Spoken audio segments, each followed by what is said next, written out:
How's it going, YouTube Mo Sports Network? Back again with another video, a long time in the coming. I've been gone for a little bit again.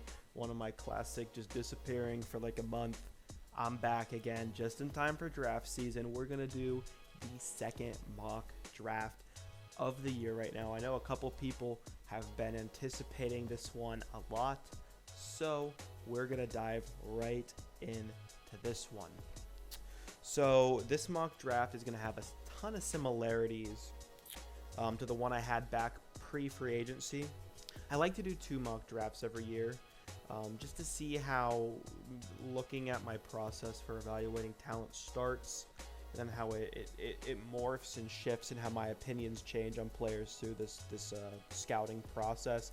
I don't claim to be some great scout, but I mean, I can use my eyes. I'm not like an NFL scout or anything, but I think I have some good opinions every now and then.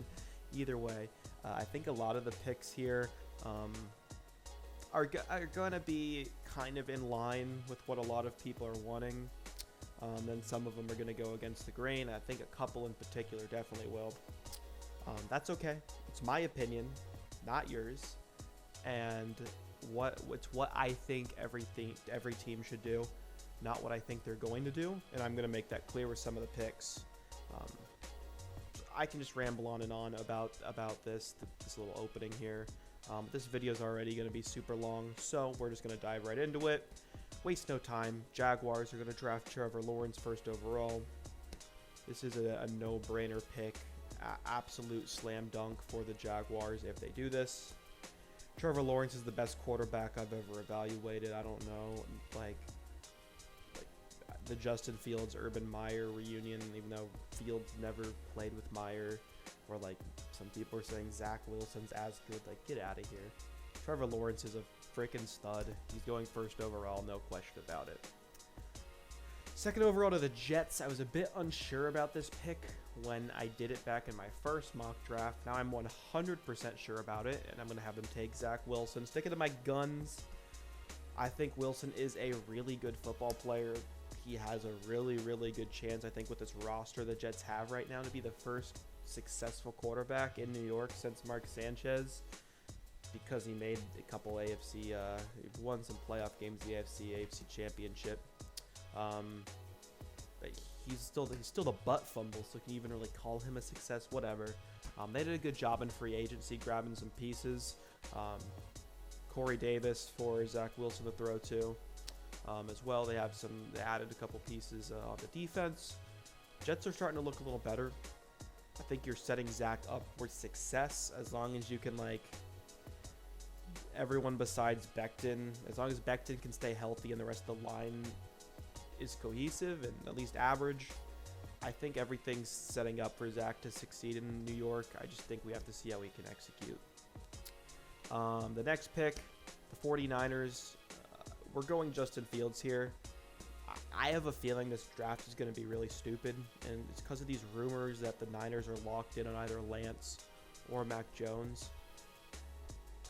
I have no idea why the 49ers would replace Jimmy G with a player who, like, it's not a perfect comp for him, but Mac Jones pretty much is Jimmy G, or like a Derek Carr, or someone like in that boat.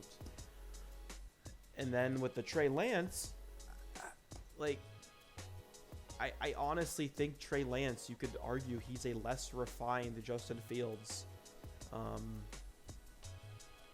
Maybe mentally he does a couple things better than Fields, but I think Fields had a more complex offense to run at Ohio State. When Lance's offense was so simplistic at North Dakota State that it was really hard to mess up, and that's why he didn't throw an interception till this year. So I think the pick is just obviously Fields here. He's my third favorite quarterback in the draft, which is not an insult by any means. I think in a lot of years Fields would be the best, if not the second or best quarterback in lots of years. I think last year Fields was probably the second best quarterback I would have had of my evaluation. Obviously, I was a little wrong about Herbert. So when the 49ers flub this, I hope Fields goes somewhere in the NFC and he can just prove the 49ers wrong year after year after year. So the Falcons, I think with Fields gone, I don't think you go quarterback here anymore. Think about Trey Lance. I wouldn't think about Trey Lance here. This team is postured that they want to keep Matt Ryan this year, and we see this through how his contract's structured. And so the Falcons have needs pretty much everywhere, all over the ball. Other than like linebacker, if Deion Jones is healthy. Otherwise, they need pretty much every position. I guess wide receiver as well, depending if Julio's still around or not. So when you have a roster with so many freaking holes on it, it's hard to think of places the Falcons don't need help. I'm just going to go the best player on the board. I think Kyle Pitts is like the best player on the board here, so I'm going to take him. I'm not sure if I've seen a player like Kyle Pitts before, so this is a very interesting piece this Falcons offense could work with. Adding him to Julio and Calvin Ridley and Russell Gage. Do they have Russell Gage still? I think they do. Adding him to that group, I think makes them at least competitive next year. They've been struggling to stay competitive the last couple years. Maybe adding Pitts brings them back to this competitive offense. I don't really know. If they jump on a running back in like the second round or later, I think this offense could be really fun. But the Falcons just have holes everywhere, man. And so I'm going to take a really, really exciting piece here at this pick. But they could go literally anywhere.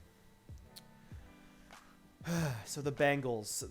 I'm a Bengals fan. You can see my Bengals blanket back there, sort of. So you know this is a dilemma for me. Am I team Ja'Marr Chase? Am I team Penei Sewell? I've been team Penei Sewell this entire process. I said in the first mock draft, if Penei Sewell was available at 5, I'd take him if I were the Bengals, but I didn't have Penei Sewell available then. So I think it would probably come as a bit of a surprise to people that I'm flipping to team Chase kind of at the last minute. And you're like, whoa, you want Burrow's knee to explode? You want Burrow to die? Blah, blah, blah. Of course I don't. I have a Joe Burrow jersey in my closet over there. I want to probably buy another Joe Burrow jersey with the new stripes because I like him so much. Everything I've heard makes me believe the Bengals are taking Ja'Marr Chase. I'm going to operate under this pretense. This doesn't matter in the context of this mock draft because it's what I would do. But because I've heard, I think they're taking him, I like the pick the more and more I think about it. I'm less and less team Sewell by the day now, although I would far from mind taking Penei Sewell. I really like that pick as well. So I think for what the Bengals are right now and how this class is playing out, there will be starting caliber players at guard in the second round. And there's going to be no receiver anywhere near Ja'Marr Chase in the second round. Here's a spoiler alert. I do not have a guard going in the first round of this mock draft. That's just how it played out. There are guards definitely first round caliber. Landon Dickerson, Elijah Vera Tucker, in particular, are two very good ones. I just didn't have it panning out that way. Those are the two best ones of them in that draft, and I have them falling to the second round, which means it's possible on draft night for that to happen. No one close to Ja'Marr Chase will fall at that point. I have the Chase highlights playing right now, so you see how much of a beast he is. I think Chase probably makes more of a difference with the context of a very deep offensive line class where you can get a starting caliber tackle in the second round, a starting caliber guard in the second or third round.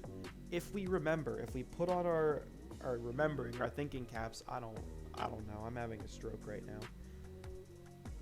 The player that got Joe Burrow hurt was not Jonah Williams, and it was not Bobby Hart. Even though Bobby Hart was not good, he was still like the Bengals' third best lineman last year. Their guard play was dreadful. It was dreadful. You're not taking a guard 5th overall unless Quentin Nelson's there. We don't have a Quentin Nelson available here for the Bengals. However, the Bengals receivers had a big problem separating. Last year, and that probably had Burrow standing in the pocket a little longer than he should have. maybe that led to his knee breaking. I don't want to blame it on Burrow. It was definitely on Michael Jordan just getting shoved into Burrow's knee. As well as the Washington football team is having a good defensive line. I'm glad we don't have to play them for another 4 years. I just think Chase makes more sense in the grand scheme of things for this team right now. I think you can get pretty much any solid guard or tackle that can kick to guard in the second round that you want. So with that combination, this makes perfect sense right here. Again, I bet on Team Sewell this entire process. I'll be stoked if they take him. I'll be stoked if they take Ja'Marr Chase as well. If Kyle Pitts is still there, I wouldn't mind that pick either. It's a great time to be a Bengals fan because whoever we get, it's going to be a good time. So that brings us to the Dolphins. Dolphins are just going to take whoever the Bengals don't take, especially if the Falcons take Pitts, which means they are taking Penei Sewell. The Dolphins' offensive line stinks. I think it's worse than the Bengals' offensive line right now, which is funny because a lot of people in the NFL community are pretending like the Dolphins' offensive line isn't a giant gaping issue, and it 100% is one. Help Tua should be the mantra of this entire draft right now. They should go all in on helping Tua because you want to see what you got in him. You want to see if he's your guy so you know if you need to make that change because this Dolphins core right now is in a spot where they can compete if Tua has the proper help to go win football games. So I think Penei Sewell, honestly, like you say offensive linemen aren't a sexy pick. He's a sexy pick at tackle. He is just a fun player to watch. Adding him to the Dolphins' offensive line, I think, really helps Tua. Let's go to the Giants now, or the Lions. Jeez, I'm not skipping like 4 picks. The Detroit Lions, I'm going to have them going Jalen Waddle here with this pick. The Lions are just a mess. They might be the worst roster in the NFL. I think Jared Goff's the only thing that might keep them from being the worst team in the NFL. Is Jared Goff's like a middle of the line, Jimmy G, even like a Mac Jones, Derek Carr type quarterback. Just like middle to lower half of the league. Not going to really win your team games like Stafford did for this team. So that concerns me. So I want to help Jared Goff at least make this team competitive if Goff's the answer for the future or not. If this team sucks horribly, which is a big possibility, they could get like a Spencer Rattler or a Sam Howell or one of those elite top quarterbacks next year to be the Stafford replacement. The offensive line's pretty solid overall. I really like Taylor Decker there at left tackle. They have their tight end position figured out, which a lot of teams don't have. So that's something they have going for them. Their receivers are dreadful, though. So I'm taking Waddle. Waddle's a freak. I know people like to throw the Tyreek Hill fast receiver comparison around willy-nilly. I don't think anyone's Tyreek Hill, but I think Waddle is pretty damn close as far as prospects go. He's a stud that can help this Lions team that's probably screwed no matter what. But he helps nonetheless. He can either help Goff get a fresh start and maybe this team progresses, but what I think is the more likely situation is you have a first-round stud at wide receiver to pair with the quarterback of the future next year when this team flames out. Either way, I think Waddle makes a lot of sense for this pick. And with him and a solid offensive line, it's not great, but it works. You could start building this Dan Campbell defense around this team and then get your quarterback later on. The Panthers, I want to see how Sam Darnold plays out. So my 2 choices here would be Trey Lance or Rashawn Slater in my eyes. I want to see what Sam Darnold could do on like a team that's not coached by Adam Gase and isn't dysfunctional. So I'm going to go Rashawn Slater here. Give them a really decent left tackle of the future. I don't want Cam Irving starting at tackle. He could probably start at guard over Pat Elflein, who they signed, although with their contract, they probably intend on starting Elflein. Either way, I think tackle makes a lot of sense here. I don't think Cam Irving's the answer, or Greg Little, or whoever's supposed to be the left tackle for this team. I'm not like a giant Panthers guy. I think it's between Irving or Little for that left tackle spot. Either way, Um, this situation kind of reminds me of Detroit to an extent, to where just the opposite. They have the receivers, they're just missing the offensive line. Um, but where if this Darnold situation doesn't pan out, they're in a great position next year to take their QB of the future. But I think this is at like a higher upside, where Darnold has way more upside right now than Goff. And if Darnold does end up panning out, they don't have to worry about their QB of the future. They have their left tackle of the future, and they're in a really good spot. And if it doesn't pan out, then, well, you're in a spot to get your quarterback, and you have your left tackle of the future. Either way, I think this Panthers team's excited next year. I think Slater's a stud. I mean, you were watching highlights. They're not really highlights, but it's him controlling Chase Young, which you gotta do. You gotta control Chase Young to like players when you're gonna be entering the NFL. A lot of NFL tackles can't handle Chase Young, so I like Rashawn Slater. I have him going 8 to the Panthers. The Denver Broncos. Honestly, the Broncos don't really have a glaring need going into this draft. Like, they have a couple needs all over the place, but I think their biggest need is what is Drew Lock. Their biggest need is knowing what Drew Lock is. Let's light a fire under his ass. He's the only real question mark of this team. Lance gets a year of development at the very least under Lock, and then 2 situations happen. And a lot of these picks are just waiting to see what happens with quarterbacks. I think the Broncos have the luxury and a good enough roster to try and compete this year in that situation, though. So, 2 situations happen. Either Lock is really good this year. They don't need Trey Lance anymore. They have their QB of the future. They can trade Lance off for maybe a first-round pick or a second-round pick or something in the future. And you have a really, really solid contending team. The other situation, Lock stinks, and you have the ability to move on to Trey Lance, who, with a little bit of time developing behind Drew Lock, might have the chance to be a freak quarterback. In this class, I have a higher grade on Lance than I had on Lock when Lock came out, so I think Lance probably works. Either way, I think the Broncos are going to be competing in this AFC West with the Chiefs and the Chargers, who are up and coming very soon. And this is going to be a very, very fun division in the coming years, whatever the Broncos do. I think quarterback's probably the answer, because I don't know where they'd better spend this draft capital. This next one's going to be pretty quick. I have the Cowboys taking Patrick Surtain. Cowboys have a gaping hole at corner now that Chidobe Awuzie now signed with the Bengals. So they have, who's the Alabama guy? I think it's Diggs, Trevon Diggs. And you have in the slot Jordan Lewis. And then you need that other corner alongside those guys. I think Surtain has a potential to be an all-pro corner. He's just a look at him play football.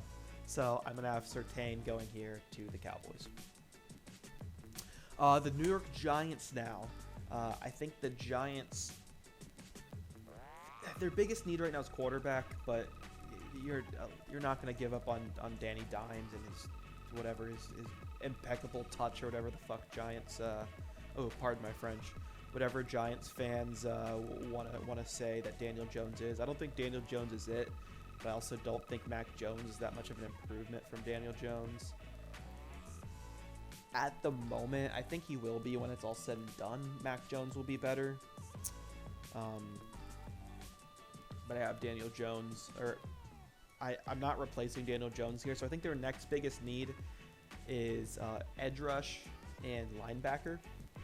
I think they can address both of those things in Micah Parsons. Micah Parsons is a bit of a question mark in a few places, but I think the undeniable thing about Parsons is he is really talented, really athletic, and I think if in the right hands, he can make the jump. I think the Giants could be in a really good spot this season if Daniel Jones plays the level of, like, a Derek Carr. If he could just get that good, I don't expect him to. But they'll have a really good defense in place with Parsons. A line that's probably going to be improving, and a offense that just added Kenny Galladay to the receiving core. I think this Giants team's in a pretty good spot right now if Daniel Jones can show up. I don't know if he can, so that's all I'm going to say on that. That's my piece. So the Eagles are like dabbing right now or whatever. I don't know what the Eagles do. Eagles fans are like probably like throwing flaming bags of poop out of excitement that the Eagles are going to get Devontae Smith falling to 12. They need a receiver so badly. And so they're really happy Devontae Smith falls to this spot. Between Smith and Rager, one of these guys have to pan out. I think they both can. I think the 2020 Heisman winner has a really good chance of panning out. So Eagles still get Devontae Smith after trading down. I think that works out perfectly for them. If Devontae Smith goes earlier, they'll probably go like a corner here, like a J.C. Horn type. But I think this works out perfectly for the Eagles this way. Now the Chargers, I think a pretty obvious one now that Rashawn Slater's gone. I'm going to have them go Christian Darrisaw out of Virginia Tech at tackle. They addressed the inside of the line. They got Matt Filer, Corey Linsley inside of that line. Now they have Brian Bulaga back at right tackle, left tackle. I don't know who it is right now. I think everything's showing that they want to go tackle in this first round. So Christian Darrisaw's the pick. I think he's a pretty good tackle overall. They had one of the worst lines in the league last year, and they showed that you can fix that in an offseason. Just 2 free agents and a tackle in the draft, and boom. They are rolling, assuming Keenan Allen stays healthy, Mike Williams stays healthy. Go Chargers. I think that makes them a competitor in the AFC West next year if Justin Herbert looks like he did last year and not what I thought he looked like. So the Minnesota Vikings. 2 schools of thought here. Offensive lineman or defensive lineman, in my opinion. Excuse me. I'm going to go defensive lineman. Again, I think the interior line talent, the value for them is second, third round. I've just placed the value on that the same way I place value on interior defensive linemen, the way I place value on safeties. Besides like a Jesse Bates type safety, I'd value him like a top 10 pick. Like it's a rangy deep safety. But safety and running back, I value those positions all kind of the same. So let's go edge rusher here. That's a premium position to pick. I have a Miami guy, just not the same Miami guy I had as my best edge rusher in the last mock draft. It's Jalen Phillips. I'm operating under the pretense that all of these guys are healthy and ready to roll, unless there's something like obvious about them that like they just tore their ACL and they won't be ready for the season type injuries.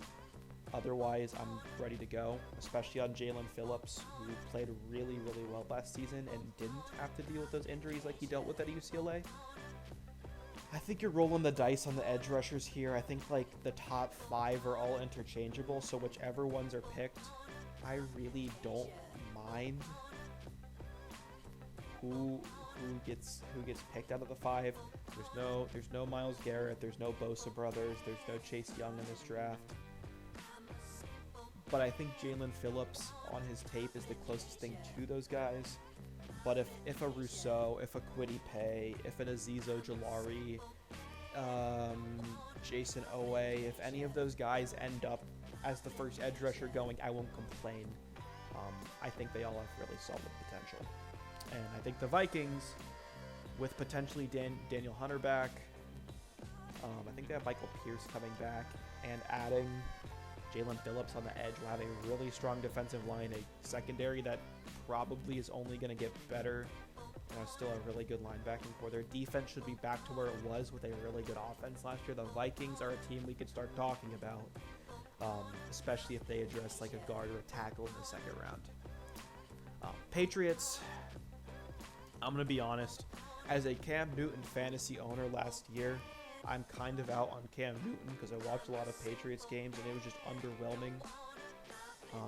it was just a rough year for Cam. You can mention the Seahawks game that he still has talent. Of course, he's Cam Newton. He has talent. I'm going to give him a super short leash. Enter Mac Jones. Other than Lawrence and maybe Wilson is the most pro-ready guy. I think he also has the lowest ceiling out of all these guys. But he has a pretty high floor. I think he can get it done. He has, oh God, similar traits to Tom Brady. He isn't Tom Brady.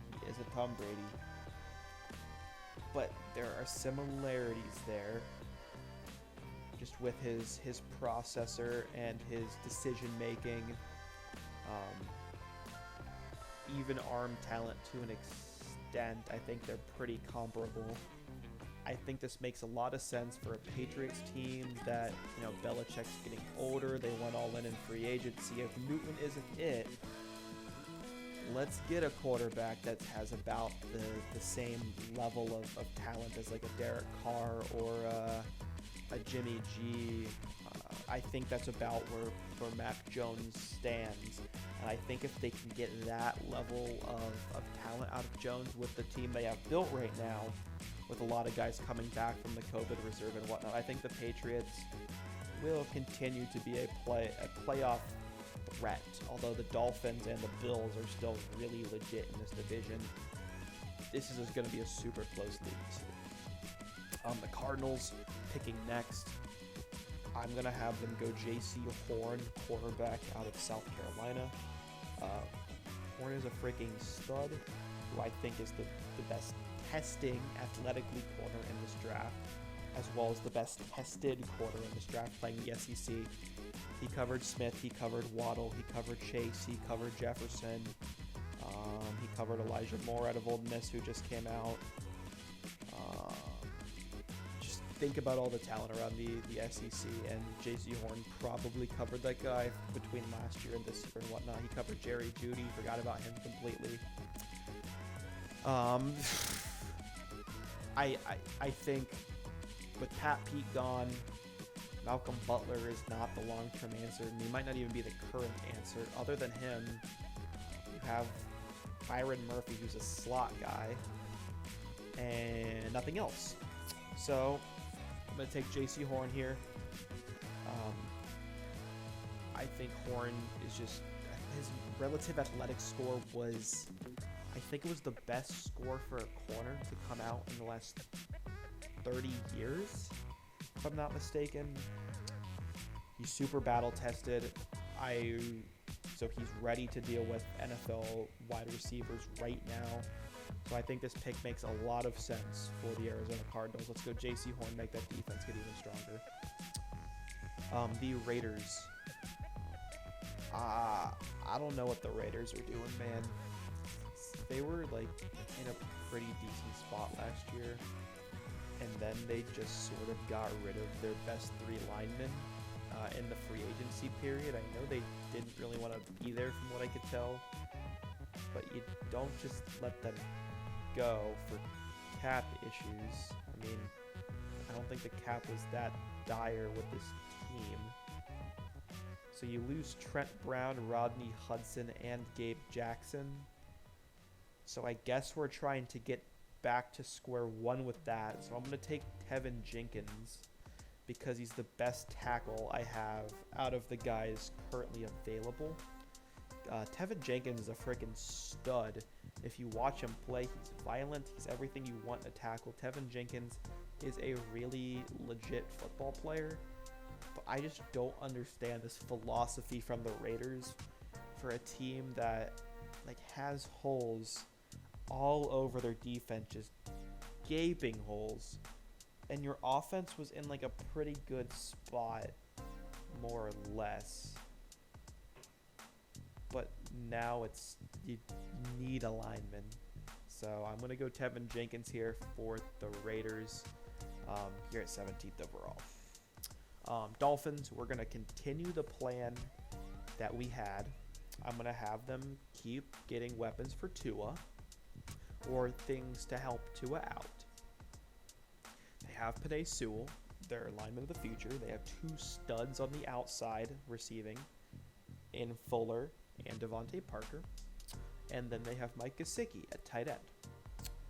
So let's take Jakeem Grant's cool. And I completely forgot to mention Preston Williams, who's a great insurance policy for like Fuller, who has to set out games for a suspension. Devontae Parker maybe gets hurt again or just isn't the same. Preston Williams can come in there. Let's add a slot receiver. And I'm going to do Rashad Bateman out of Minnesota here. I mocked him to the Dolphins last time. I'm going to continue to do it. So in this mock, the Dolphins are going to come out with the same 2 players I had them getting last time, and they add draft capital by trading down with the Eagles, or trading down and then trading back up with the Eagles. But they traded down. They got picks, extra picks, and they still get the 2 guys that I thought they should have gotten all along. Rashad Bateman, my comp for him is Tyler Boyd, like a bigger slot guy who's still really good. Like, just because he's bigger doesn't mean he can't play slot well. If they add a Tyler Boyd type player to this roster next year, there's literally no excuse for Tua not to ball out.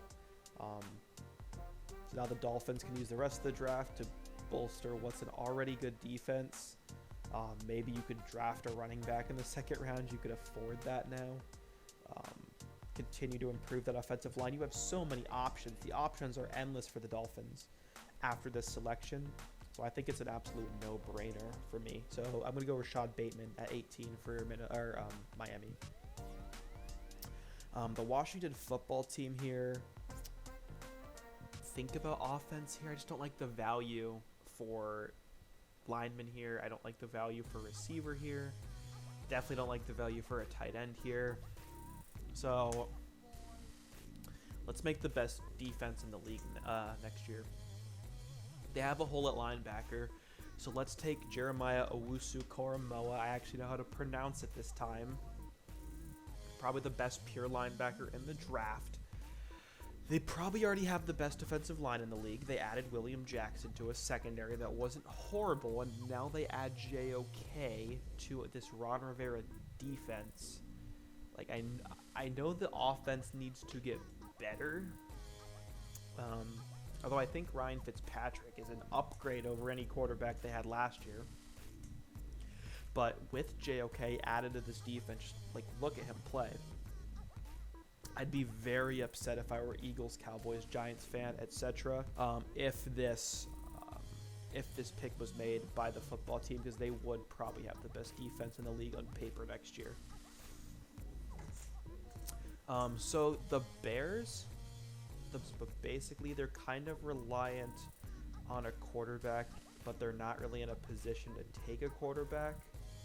Like, I see the season going 2 ways for the Bears. So in my opinion, in my humble opinion, Andy Dalton is the best quarterback this team has had since Cutler. I mean, there's only been, 3 guys. They had, like, Glennon, Trubisky, Foles, I think was about it since Cutler. But I think Dalton's the best one they've had. Prime Dalton, I think, was probably as good, if not better, than Prime Cutler. So the season could go pretty well for this team just because it's the best quarterback they've had since I've paid attention to the Bears.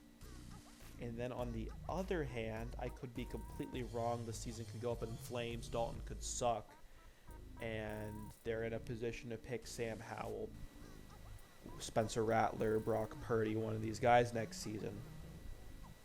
Either way, I think Terrence Marshall out of LSU would be a really smart pick here.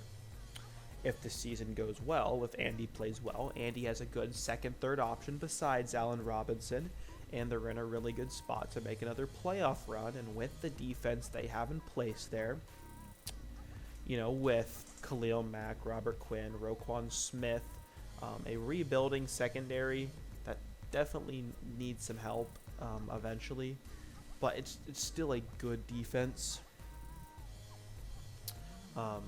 especially if Jalen Johnson is able to step up and replace Kyle Fuller pretty well. this team competes. If Andy sucks, Robinson leaves. You have your Robinson replacement in Terrace Marshall. He's a potential wide receiver 1 for your quarterback of the future, and you're not stuck in purgatory anymore. So I think this Terrace Marshall pick makes a lot of sense for the Bears. I think this team needs to address offensive line and corner in rounds 2 and 3, or this pick isn't really going to work, because I don't think if they don't address those positions, this team's going to be able to compete at the level they want to next year. But I think with this, and lineman and corner, this team could end up competing.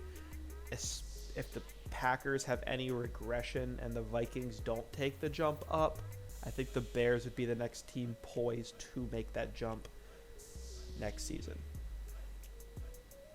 The Colts now. I'm going to take Azeez Ojulari out of Georgia here as an edge rusher. The Colts have like a guy, they have like a type for their defensive ends. I looked this up. They're all like 240, 250, lighter guys that could probably play linebacker coming off the edge. Pretty fast, pretty athletic. I think that's exactly who Azeez Ojulari is. He has injury concerns somewhat like Jalen Phillips that just came out. We're going to ignore those. I don't love the value for tackle here, especially since whoever is going to be the left tackle gets to play next to Quentin Nelson next year. I think he can probably help mask the blemish of like a Sam Tevi or a second round pick, or they could sign like a Villanueva in free agency, or even like I think Eric Fisher was cut, or even though he might not be back for next year. Mitchell Schwartz, one of those guys could be added to this Colts team. Either way, I think the need at edge is way more pressing than the need at tackle, so we're going to take Ojulari there. He already fits the Colts scheme well. He's a Colts guy, I feel like. And then I think if Wentz can play out, you just take a tackle in the second round, and this Colts team is ready to roll with a Jaguars team that's a little down still. The Texans are in limbo, and the Titans, I think, got worse this offseason. So this is an ideal pick for the Colts in my eyes. The Titans, we're going to go Caleb Farley now out of Virginia Tech. I don't like the value at tackle or receiver, like I said, for the Colts. I'm not ready to give up on Harold Landry yet as a premier pass rusher, so I'm not going to take those three positions, which are the three biggest needs for the Titans in my eyes. Let's go BPA. I think the other biggest need for this team is corner, and I think Farley is also the best player available here as far as my board pans out. In my eyes, I think Farley has the upside of a top 10 player in this class. He drops slightly below J.C. Horn, even pre-injury, but the two are neck and neck with one another. And this team has Janoris Jenkins and Christian Fulton as the corner, so they need a third corner anyways. And that's assuming Fulton pans out and Jenkins doesn't stink next year. So I think this pick's a no-brainer. I think this pick is sort of a la Jeffrey Simmons a couple years ago. Again, with injury questions, so if he pans out, he's going to make this team so much better. I think he could be the number one corner for this team on a team that lost some key pieces this offseason. They lost their right tackle. They lost their second wide receiver. They lost Adoree Jackson at corner. They lost Jadeveon Clowney. That's not a huge loss, but they still lost him. So they've lost some pieces this offseason, and I think this is the best player you can have to start getting them back to where they were. This pick also screws over the Jets, who need corner badly, and they're picking next. So I think if you're the Titans, you kind of determine if you don't take Farley now, it's now or never. So the Jets picking next, I'm going to have them take Greg Newsome out of Northwestern. They still get a really quality corner here. I think Newsome is still a first-round talent. The only player in this Jets corner group I have faith in to develop is Bryce Hall right now, and he was a fifth-round pick. So you can't really have that much faith in him. So I think between Newsome and Hall, I think those guys can hit. You have a formidable corner group. The defensive line got better if CJ Mosley's healthy. This defense is very solid for the Jets. And then you can use the rest of the draft helping Zach Wilson. Think something along the lines of like running back, guard, tight end in any order in rounds 2, 3, 4. If you could do like a, I don't know, just spitballing here, like a Najee Harris in round 2, and then a Pat Freiermuth in round 3, and then in round 4 you get like a Kendrick Green type, or maybe one of the guards end up falling a little further than we think. That would be just an incredibly ideal offseason for the Jets. Just laying that whole plan out there. But I think secondary is the first thing to kind of fix. So this defense as a unit with Robert Saleh, a defensive-minded coach, can be this team's strong suit and put Zach Wilson in a good position to win games in his rookie year. The Steelers, I keep talking about how the value is not there for offensive linemen. I really don't care for the Steelers. I think their biggest need right now, other than tackle, is running back, and running back doesn't really matter if you can't block for them. So just remember that, Steelers fans, when you want Najee Harris or Travis Etienne on draft night. Alejandro Villanueva's gone, so this is the first time there's been some doubt in the Steelers' offensive line. So I'm going to go Sam Cosmi, or Cosmi, or however you say it. I think he's a starting caliber left tackle. I think there's a drop-off from your top 4 guys. Sewell is number 1 by this much, and then you have Slater, Darisaw, Jenkins, Cosmi. So I think there's a bit of a drop-off, but I think Cosmi's still a solid pick. The Steelers have a lot of places to reload. I think they're sort of in the Titans' boat here, where they lost a lot in this offseason. I don't know how they're going to reload everywhere, but I think they're still in a good spot as long as Big Ben can stay upright. You need an offensive lineman to do that, so Cosmi's there. You have Okafor and Banner fight it out for the right tackle position, and then hopefully you can grab a center in like round 3 or something to fully solidify this line at like round 3 or 4. Okay, so the Jacksonville Jaguars, I'm going to do something kind of crazy and something that kind of goes against my principles, but just the more I think about this pick, and I've never seen someone actually make this pick, but I'm going to do it anyways. I'm going to take Travis Etienne out of Clemson. So I just want you guys to hear me out. So the Jaguars want to give Trevor Lawrence the greatest chance of succeeding next year, as would I. As would Urban Meyer, who I don't think has the longest leash in the world, as a guy who has some health issues and might be put under a lot of stress if they don't win. They're not expected to win year 1, but yeah. And I said over and over, I don't like the value at tackle. I think their wide receiver group's pretty good, and I don't like the value for tight end here. I wouldn't hate like a Pat Freiermuth or a Liam Eichenberg here.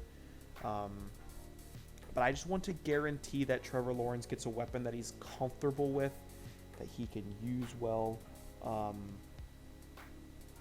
I think he's versatile. Him being familiar with Lawrence is helpful. He makes the offense more dynamic. If this offensive line is suspect, you can use Etienne as a safety blanket if the offensive line does collapse. Check it down to him. He's a great receiving back. The argument against this is you have James Robinson already, but James Robinson was an undrafted rookie, or like a 7th round pick or something. I think he was undrafted. And he was undrafted for a reason. So he's a nice running back for this team.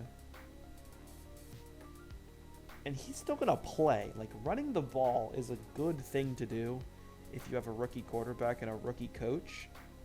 But Etienne is so much better than James Robinson. And those two together are going to be a huge issue. Like, I know the Jags have a lot of glaring needs, But I think their biggest need absolutely right now is to just help Trevor Lawrence get acclimated into the league, and then you figure the rest out. And you have the picks and the draft capital to do that. But I think they can afford to take ETN maybe a little early than a lot of people would have liked. I think a lot of people have that like early second round pick on him, maybe taking him in the second round. I just want to make sure I get Lawrence's guy, ETN, with the pick. So I'm going to have him go here to the Jaguars. The Cleveland Browns, I think the Browns' biggest need, hands down, is linebacker. And then their second biggest need is a secondary source of a pass rush.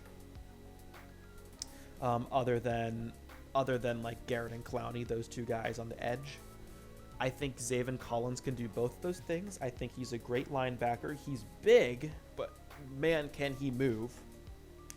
I think I was talking about him in the last mock draft, that he is just for how big he is, it's impressive what he can do. So he's a quality linebacker, and with that size, it allows him to rush the passer, shed blocks, etc.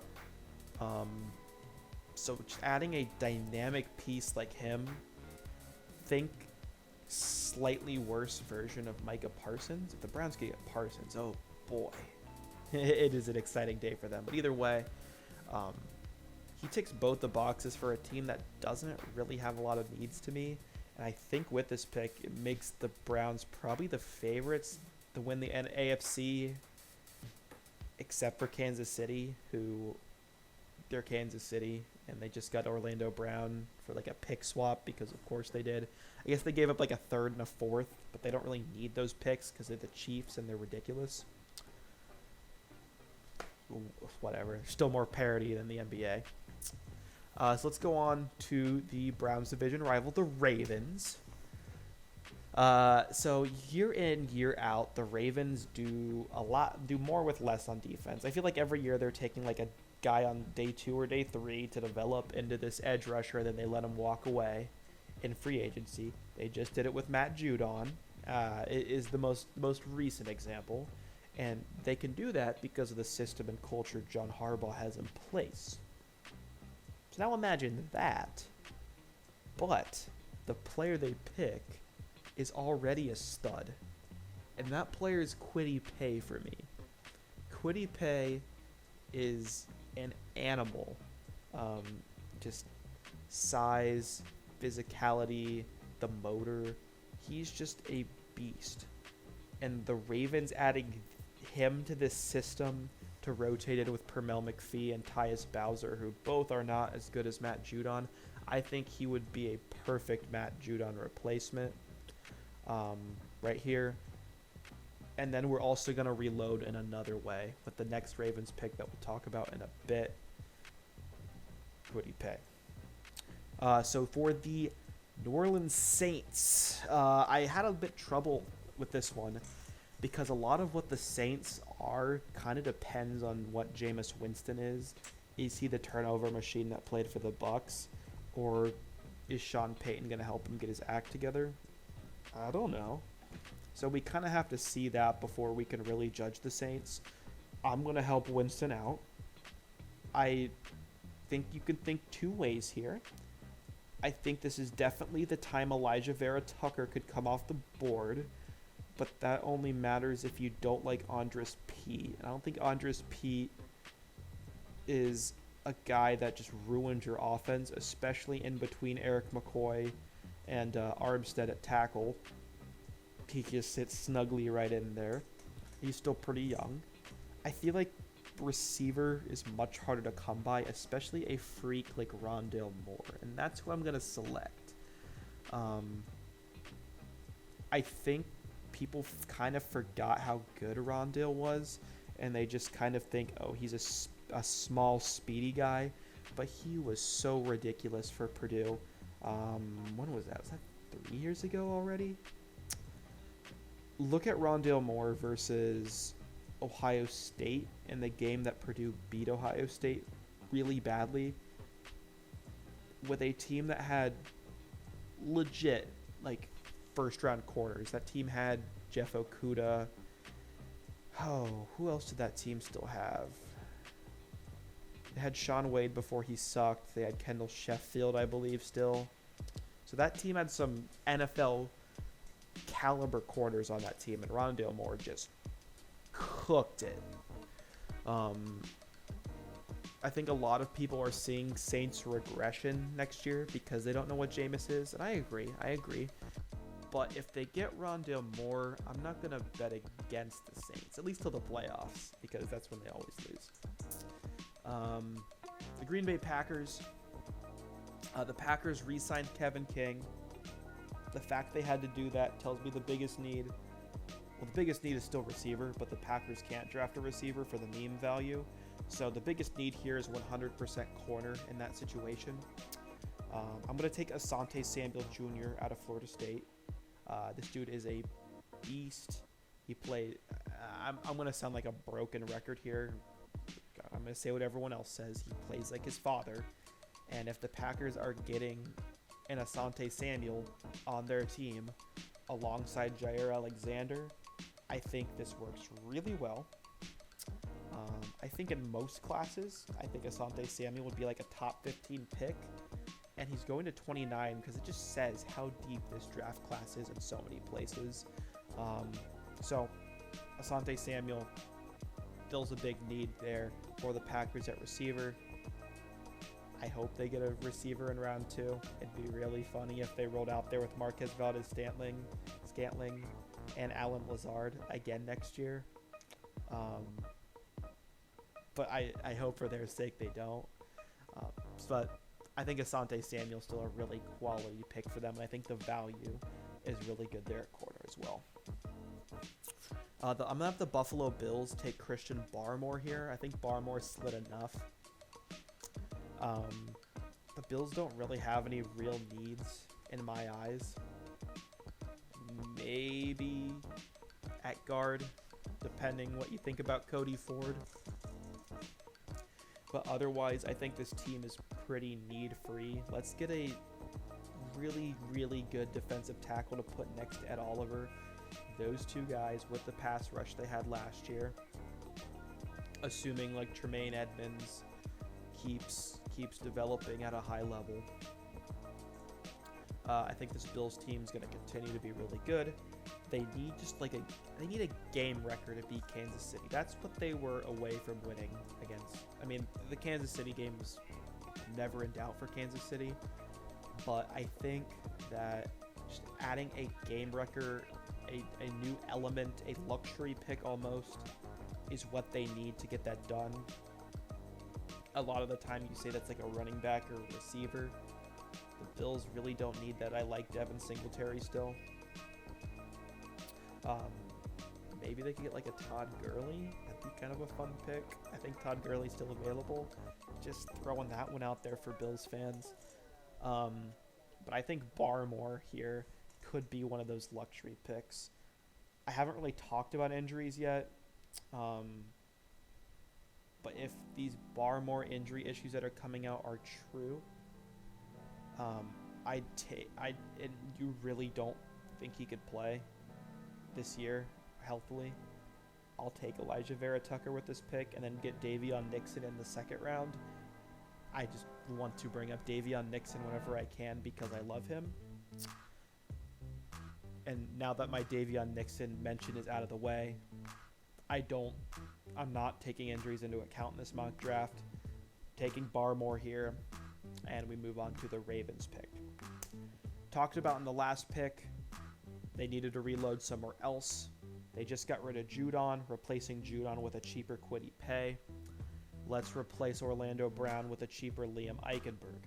Liam Eichenberg is not as good as Orlando Brown, but Liam Eichenberg also won't complain that he doesn't get to start at left tackle because over a top 5 left tackle in the league in Ronnie Stanley. I don't know what that's about. Get him out of there. They did that. Liam Eichenberg's still a really good prospect. He starts over Tyree Phillips in my eyes. Notre Dame recently, pretty good track record with the offensive line.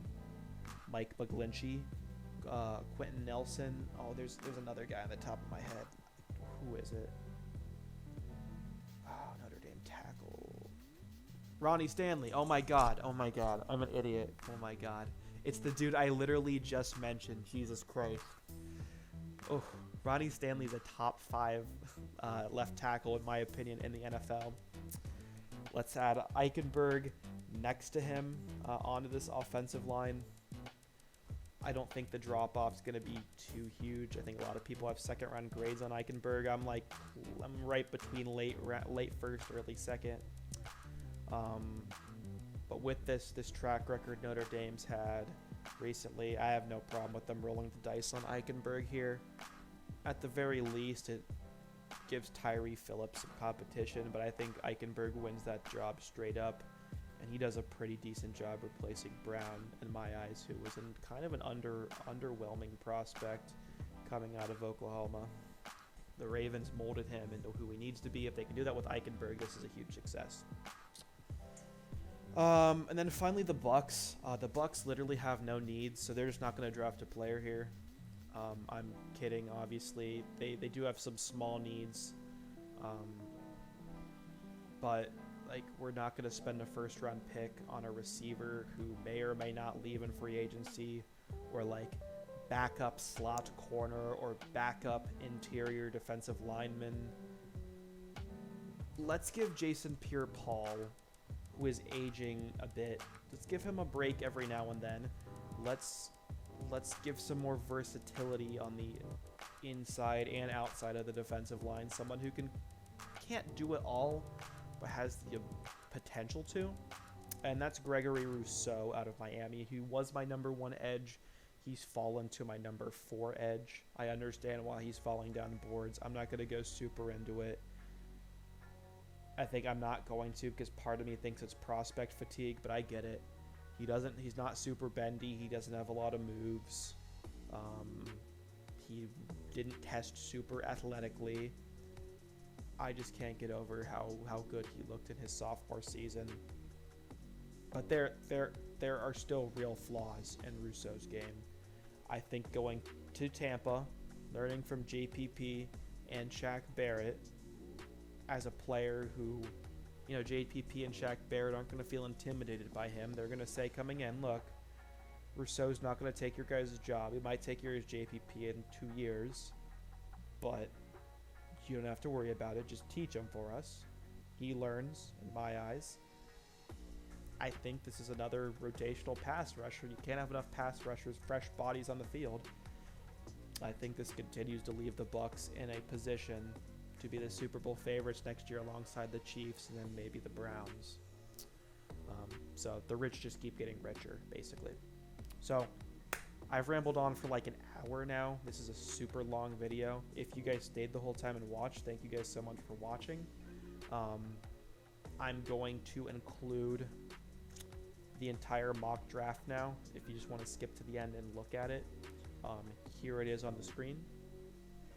I just want to thank you guys so much for watching. I love doing these mock drafts. I love draft season every year. My favorite time of the year. I'm going to be doing pick reactions for every pick in the first round. Second round, I'm probably just going to enjoy myself. Same with the third round. If there's anything major, I'll make a video on it. But mainly just doing the first round reactions. And we'll do final draft grades after the draft is over. So that's all from me today. Thank you guys so much for watching. I've been Mo Sports Network. I've rambled on way too long enough, so I'm going to let you guys go. Thank you guys so much for watching. I've been Mo Sports Network, and I will see you guys next time. Peace out.